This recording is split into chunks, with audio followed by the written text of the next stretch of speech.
Assalamualaikum warahmatullahi wabarakatuh. Saya Andrea Oktavia Risti dari Prodi D3 Kebidanan, mahasiswa Universitas Jenderal Ahmad Yani Yogyakarta.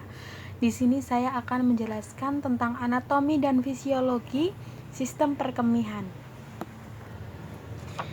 Nah, berikut organ-organ yang ada di sistem perkemihan. Yang pertama ada ginjal.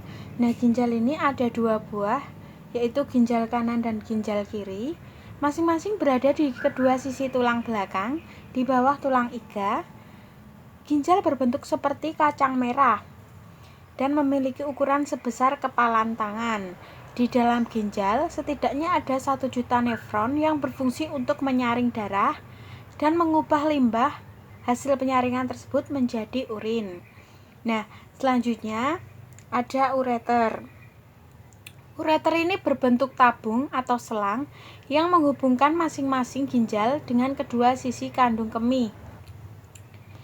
Nah, pada orang dewasa, ureter memiliki panjang sekitar 25-30 cm. Selanjutnya ada kandung kemih. Nah, kandung kemih ini memiliki bentuk seperti balon yang elastis dan terletak di antara tulang panggul. Bentuknya yang elastis ini membuat kandung kemih bisa mengecil ketika tidak ada urin dan membesar jika terdapat urin. Setidaknya, kandung kemih bisa menampung sekitar 400-600 mili urin. Nah, selanjutnya yang terakhir ini ada uretra. Uretra ini seperti ureter. Uretra atau saluran kemih juga berbentuk tabung, namun hanya ada satu.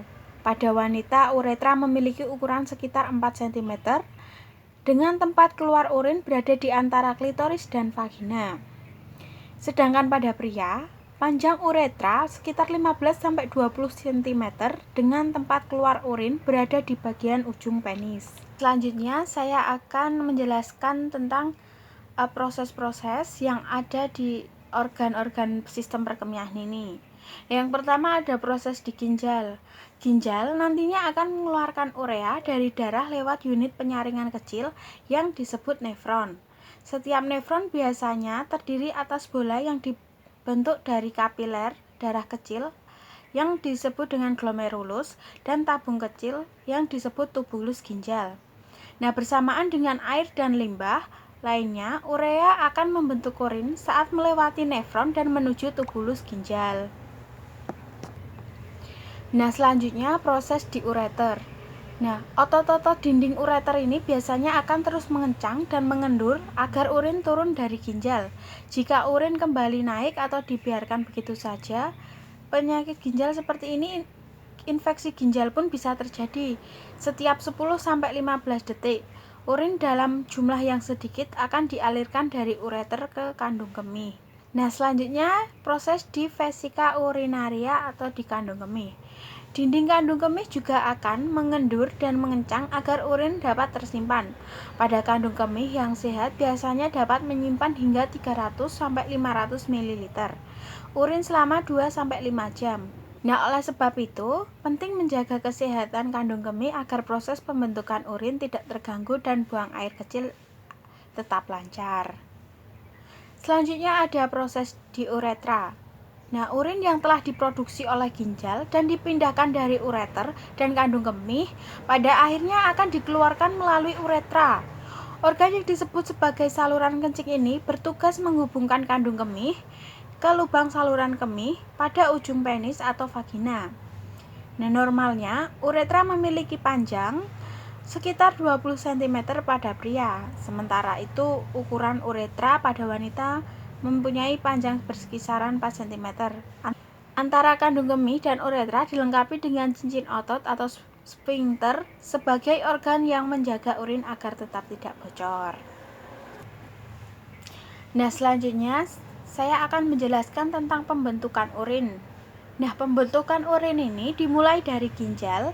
Di ginjal ada 3 proses utama pembentukan urin, yaitu filtrasi, sekresi, dan reabsorpsi. Nah, hasil dari ketiga proses inilah yang disebut dengan ekskresi atau pengeluaran ginjal dalam bentuk urin. Nah, berikut adalah penjelasan mengenai ketiga proses pembentukan urin. Nah, yang pertama ada filtrasi. Pada tahap ini ginjal menerima aliran darah yang membawa air dan zat sisa metabolisme dari dalam tubuh seperti urea. Kemudian nefron di dalam ginjal akan menyaring darah yang mengalir masuk ke dalam ginjal untuk membuang racun dan zat sisa metabolisme tubuh. Selanjutnya yang kedua ada reabsorpsi. Nah, reabsorpsi ini setelah filtrasi, proses masuk ke tahap reabsorpsi, yaitu penyerapan kembali air dan zat-zat yang masih diperlukan oleh tubuh seperti elektrolit, garam, dan juga protein. Nah, yang terakhir ada sekresi tubular. Pada tahap sekresi tubular, zat-zat tertentu dari pembuluh darah kapiler akan dibuang ke tubulus ginjal. Setelah ketiga tahapan ini selesai, terbentuklah urin. Urin kemudian akan dialirkan dari ginjal ke kandung kemih melalui ureter. Kandung kemih akan menampung urin yang dihasilkan dari ginjal. Setelah ditampung di kandung kemih, pada proses pembuangan, urin akan dikeluarkan dari dalam tubuh melalui saluran kemih atau uretra.